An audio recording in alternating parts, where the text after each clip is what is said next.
Sunset falls over Darby, Florida, brushing the treetops with a thin amber glow, soft as a layer of dust on an old memory. Inside a small wooden room at the end of a dirt road, a man bows his head over an aging guitar.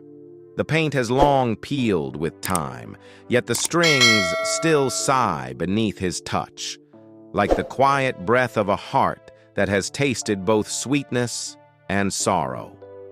That man is David Bellamy. People know him for his sly, witty lines, those clever, playful lyrics only he could write. But few ever knew that to craft the words that made the world laugh, he had to walk through nights so silent they ached. Under the bright stage lights of years past, David always stood behind Howard, quiet like a shadow. Yet it was he who wrote the soul of the Bellamy Brothers. He who turned his life into verses where truth often hurt more than melody. Some people are born to stand in the spotlight, and some are placed by fate behind the curtain, where their hearts shine louder than their presence ever could. David belonged to the latter, quiet, rebellious, carrying wounds he never fully dared to name. Anyone who ever saw his eyes while he wrote knew that look. The gaze of a man who had weathered storms he himself didn't know how to describe. And the question for us, the ones listening to this story, is this: how can a man write lyrics so humorous, so romantic, so philosophical, when his own heart is the shelter of so much loneliness? In the dim glow of that wooden Florida room, David lifts his head, his eyes heavy with sadness, yet still burning.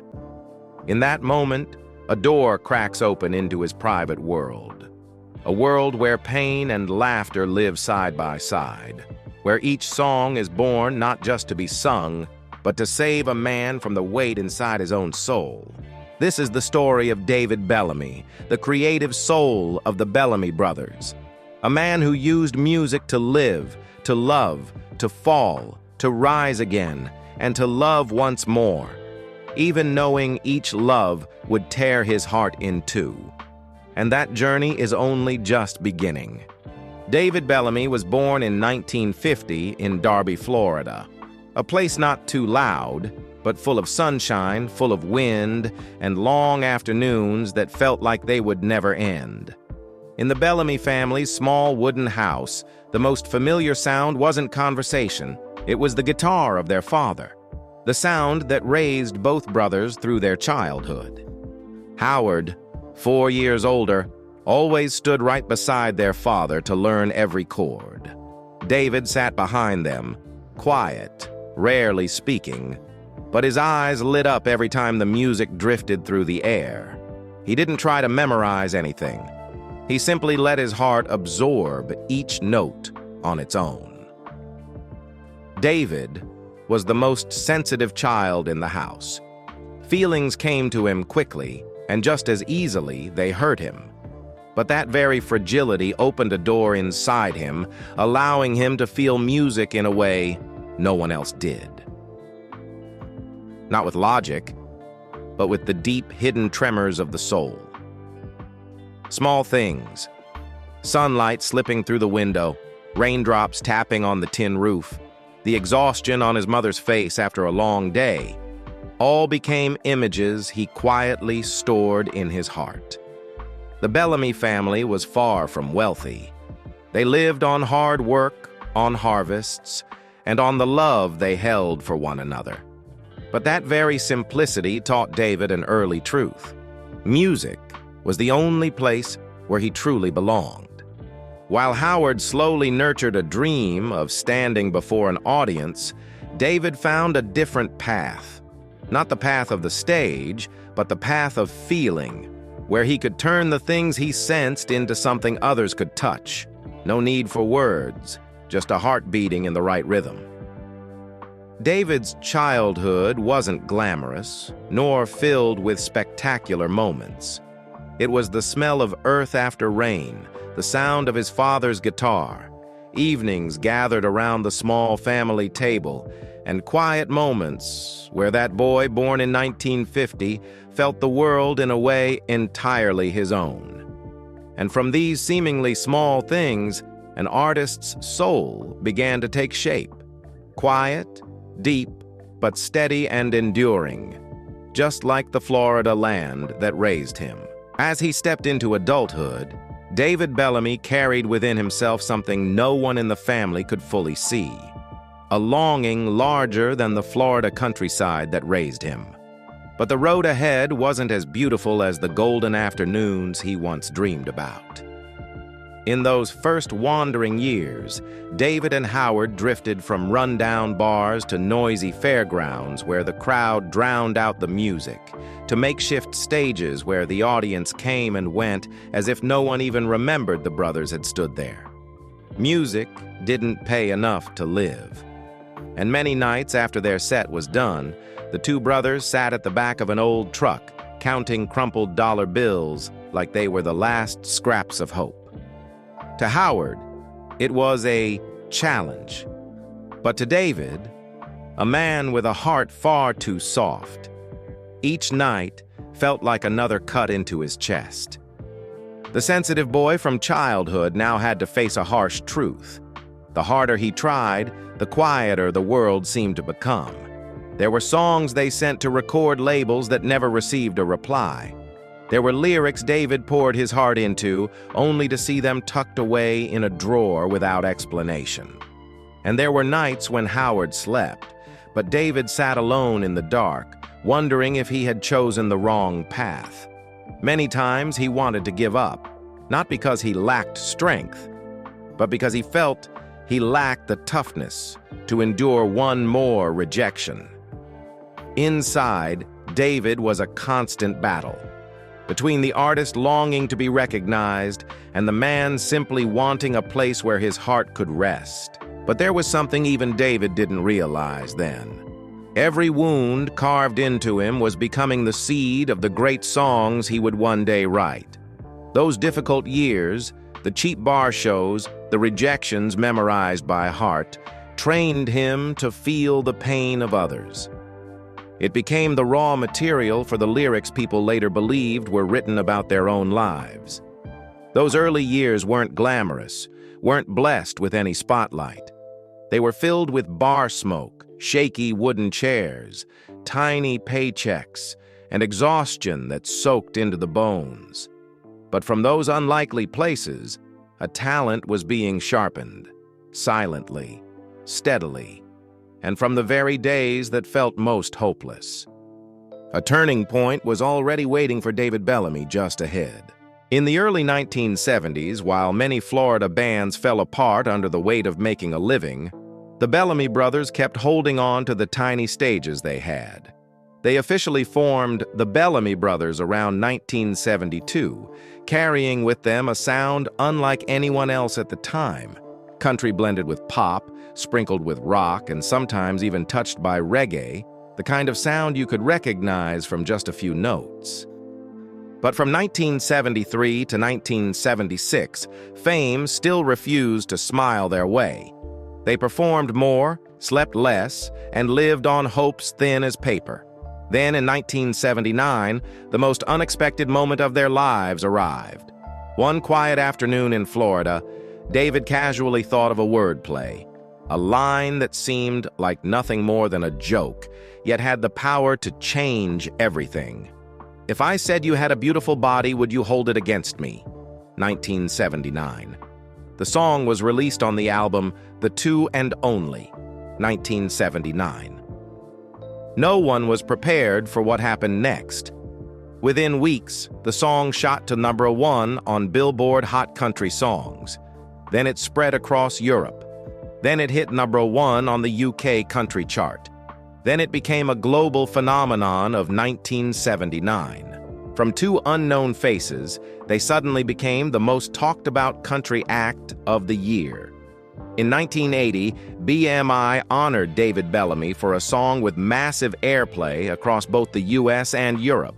A man who had been rejected dozens of times now stood on stage accepting an award with red, tear-filled eyes. But great success never travels alone. Pressure arrived instantly. From record labels, the press, even traditional country purists who disliked the genre-mixing sound the Bellamy Brothers were pioneering. David began walking into meetings where the same question echoed over and over. Where's the next hit? When's the next song? He knew he was the creative engine of the group. If he slowed down, the entire group slowed down. That pressure pressed hard on a heart that had always been fragile. But David kept moving forward. By 1980, he released another hit, Sugar Daddy, #1 Billboard country. Then, Do You Love As Good As You Look, 1981, another #1. Then Redneck Girl, 1982, yet another #1. In just 4 years, the Bellamy Brothers had 4 #1 hits, all tied to David's creative hand.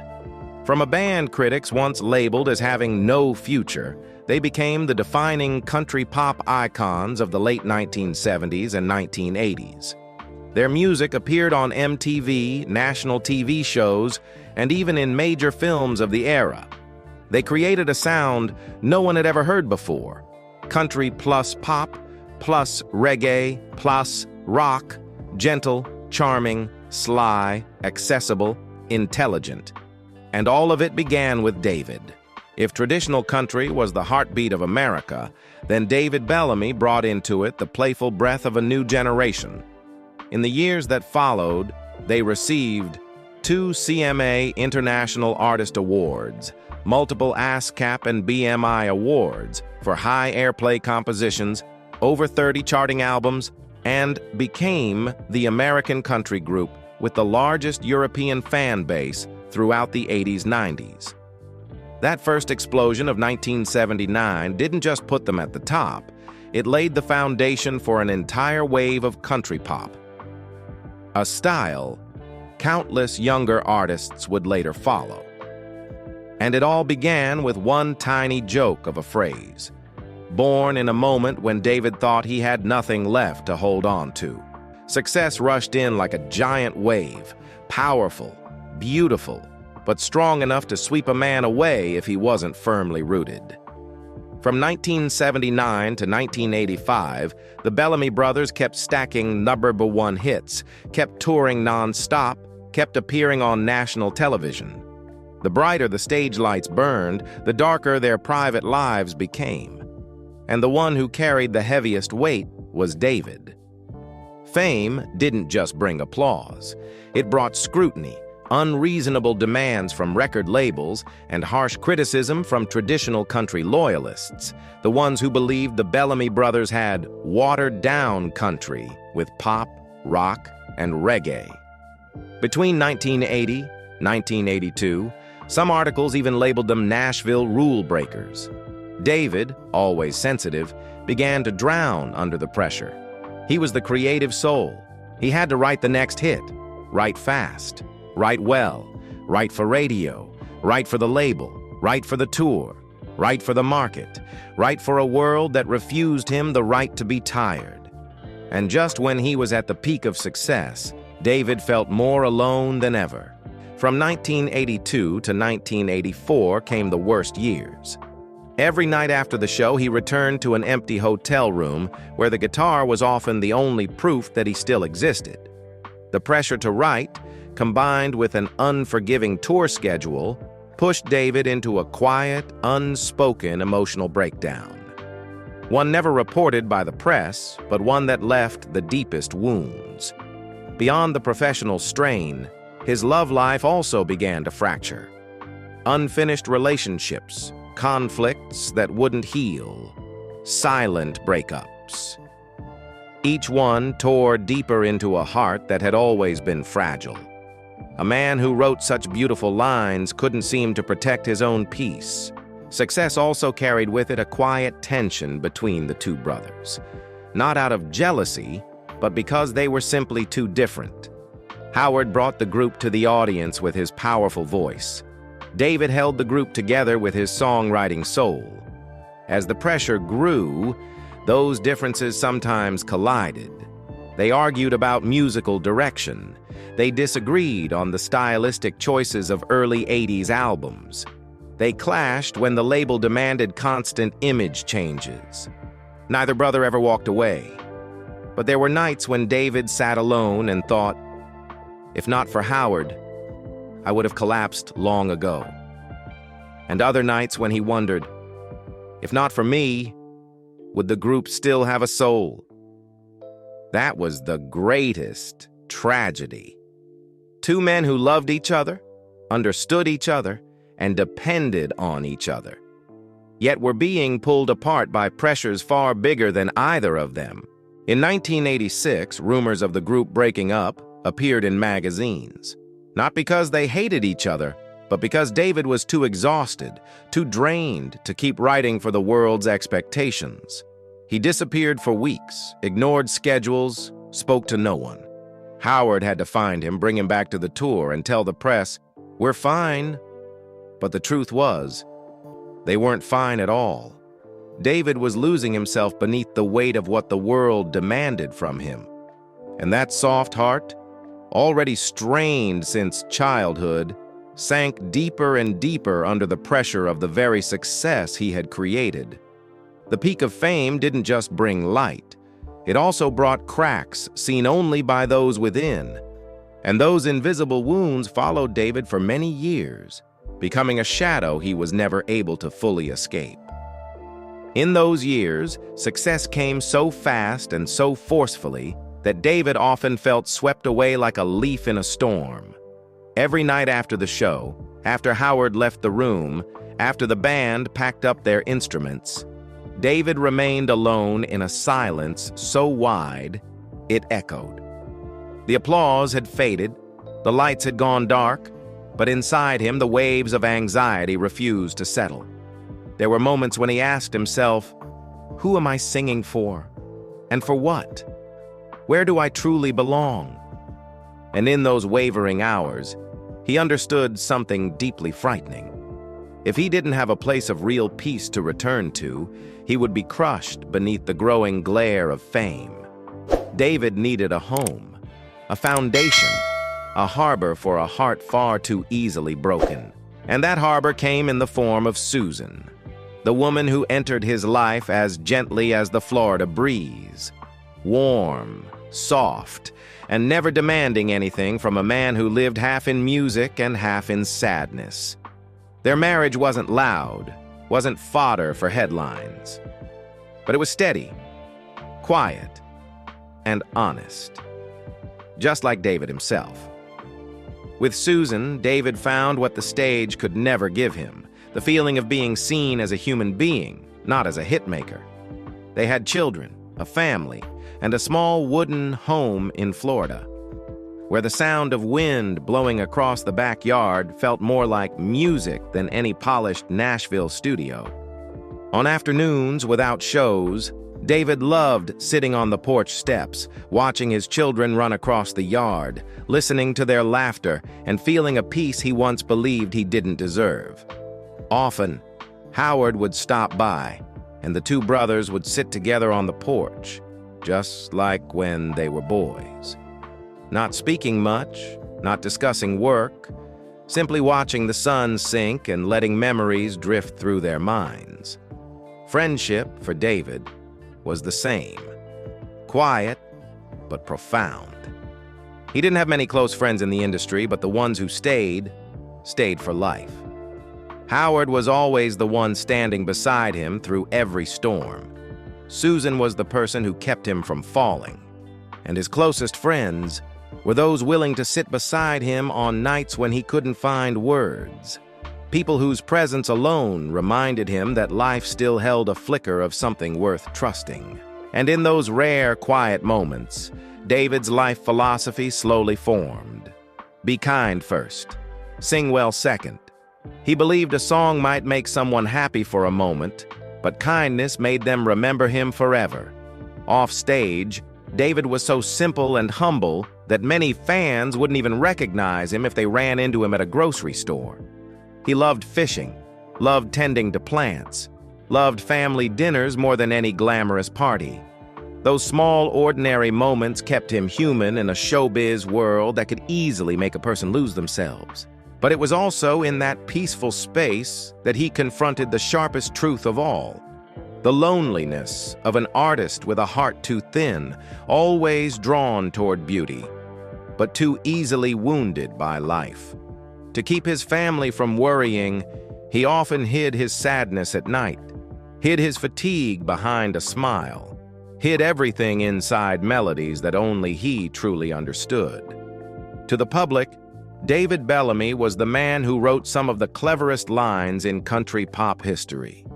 To the stage, he was half of the Bellamy Brothers legend. But to his family, he was simply a gentle man, deeply loving, deeply loyal, forever trying to balance the weight of glory and the fragile peace his heart longed for. And it was there, in that small Florida home, beside his kind-hearted wife and the laughter of his children, that David finally found the truest version of himself. After all the storms of an artist's life. As the late 1980s gave way to the early 1990s, people began to realize something important. The Bellamy Brothers were no longer just a famous band. They had become a memory, a piece of culture, a part of that kind of music which, when played again, instantly pulls people back to a moment in time, where they were, what they were doing, who they were in love with on some long-ago afternoon. And standing at the center of that emotional current was still David Bellamy, the man who never wanted the spotlight, yet allowed his words to shine in place of himself.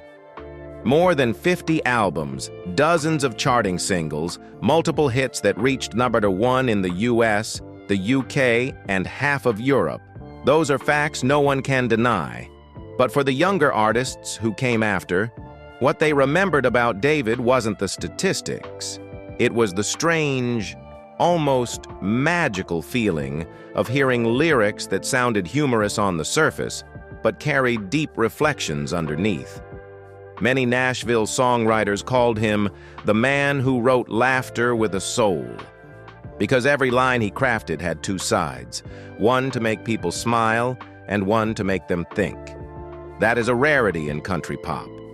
Young artists of the 90s and 2000s, Brooks and Dunn, Alan Jackson, Toby Keith, all spoke about the Bellamy Brothers' influence, that they dared to mix pop into country, dared to break traditional structures, dared to pull reggae and rock into a genre that was fiercely conservative. This pioneering spirit opened the door to a more diverse, more global version of country music. In Europe, where they toured continuously from the late 80s onward, David became a quiet icon. During shows in Germany, the Netherlands, Norway, audiences sang along to every word. They didn't just love the music, they loved how David spoke through his deep eyes and gentle, wind-soft smile. Many fans called him the man who speaks in melodies.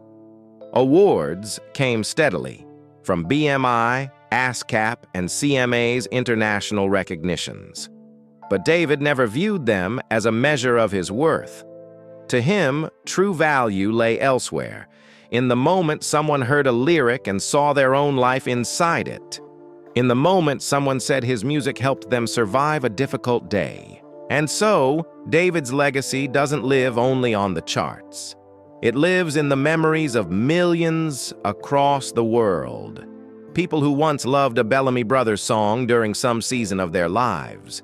It lives in the young artists on today's stages, singing new songs but carrying the spirit of freedom that David and Howard planted in the 1970s. It lives in the way country music itself changed, from tough and rigid to softer, more open, more alive with the stories of everyday people. Now, looking back across the decades, one truth becomes unmistakable. David Bellamy was never just a songwriter. He was a fresh wind that breathed new life into country pop, a voice that helped tear down musical walls, a reminder that country music isn't only for crying. It can smile, too. And most importantly, he helped generations from America to Europe, find a piece of their own truth in lyrics that seemed, at first glance, written only for fun. A legacy like that, gentle yet reaching all the way down to the core, will never disappear. It simply changes form, finds new hearts, and keeps living in everyone who still listens to his music today.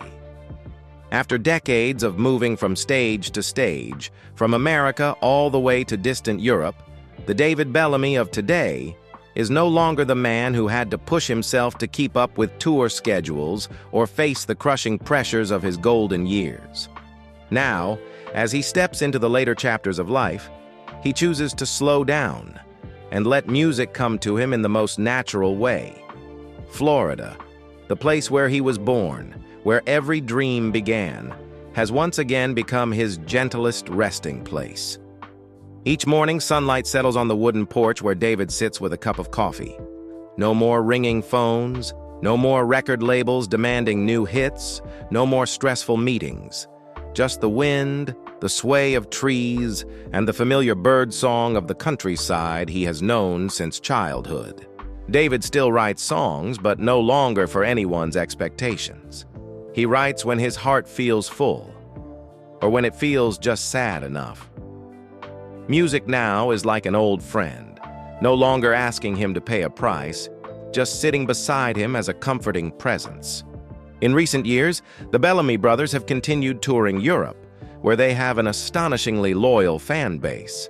But on each trip, David no longer burns himself out the way he did in the 1980s.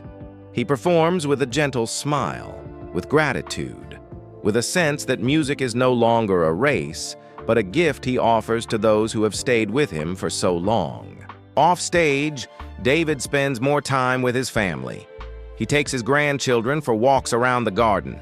He shares old memories with the younger ones, not to boast, but to help them understand that behind every successful song were hundreds of sleepless nights and countless moments when he wanted to give up. Sometimes Howard stops by and the two brothers sit together on the long porch bench, watching the sun drop behind the hills, just like the boys they once were, looking toward a future they never imagined would take them so far. Age has slowed their steps, but brotherhood remains untouched, just as strong as the first day they stepped onto a stage together. David no longer needs bright lights to know he has lived a meaningful life. He sees it in the eyes of older fans at his shows, in the voices of young artists thanking him for inspiring them, and in the laughter of his grandchildren whenever he strums an old melody. His life today isn't as dazzling as the stages of the past, but it is warmer, slower, truer, and perhaps, after all the stumbles, controversies, losses, and the spotlight that once drained him, this is the chapter his heart has been waiting for all along, the chapter of peace. There are Florida afternoons so quiet you can almost hear time itself drifting across the rooftop. David often sits alone in that soft, muted light, watching the sunlight slowly shift along the wooden floor, letting the years return to him in silence. No more stage noise, no more relentless schedules, just David, and the questions he never had the time or courage to face before. He thinks about his youth, the years spent chasing fragile dreams, the nights playing shows that barely paid enough for gas, the afternoons when he wanted to give up but somehow pushed himself to try one more time. And then he thinks about the blinding lights of his peak, where applause thundered so loudly he sometimes believed he had touched eternity. But now, with distance and age between him and those days, he understands that success was never what held a person together.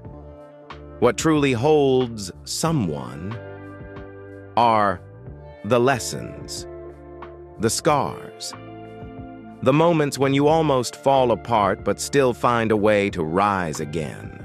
In the stillness of old age, David finally admits to himself that he was wrong at times. He once let pressure drown him. He once let fear steal moments that should have been cherished. He once smiled for the audience, while his heart was too tired to even beat steadily. But he also knows every mistake was part of the journey. Without them, there would be no songs the world can sing by heart, no stages where thousands burst into laughter over a playful line he wrote in his darkest hour. No moments when he realized music could genuinely save a person, even if that person was him. Now, when he looks back, David no longer feels the regrets that once haunted him. He understands that everyone pays a price for growing up. Some pay with time, some pay with pain, and he paid with his whole heart. And strangely, he does not regret it. He knows he isn't perfect, but he also knows he loved music in the truest way a person can love. With everything he had, even when it tore him apart, even when his heart cracked and he still couldn't let go, even when his entire life poured itself into every lyric. As the sun falls behind the lines of trees, David closes his eyes. In that moment, he hears something he has been searching for all his life. A small, quiet peace, soft as a breath, yet strong enough to tell him he has lived fully. Not because of fame, not because of the awards on the wall, but because he dared to walk his own path, even when he lost his way, even when he thought he couldn't go on. And perhaps for an artist, that is the greatest comfort of all, not being applauded when you're young, but being able to smile when you're old. The Florida evening settles slowly over the trees. The last light of the day pours through the window of the small wooden room, falling gently onto the guitar that has followed David through a lifetime. He sits there in silence, as if listening to something far away, so far that only those who have weathered enough storms can truly hear it. No more stage noise, no more pressure to write the next hit. Only the breath of the wind, the scent of old wood, and a life rising softly like an evening tide. David reaches out and touches the strings. A small sound rings out, thin, rough, but strangely warm. That single note seems to summon an entire life. The sunlit Florida childhood, the weary nights in forgotten bars, the sudden explosion of 1979, the shaky moments when he nearly broke, the quiet gaze of the wife waiting backstage, the laughter of his children, the endless European tours, and the nights he sat alone writing the words the world would one day sing. And then he smiles.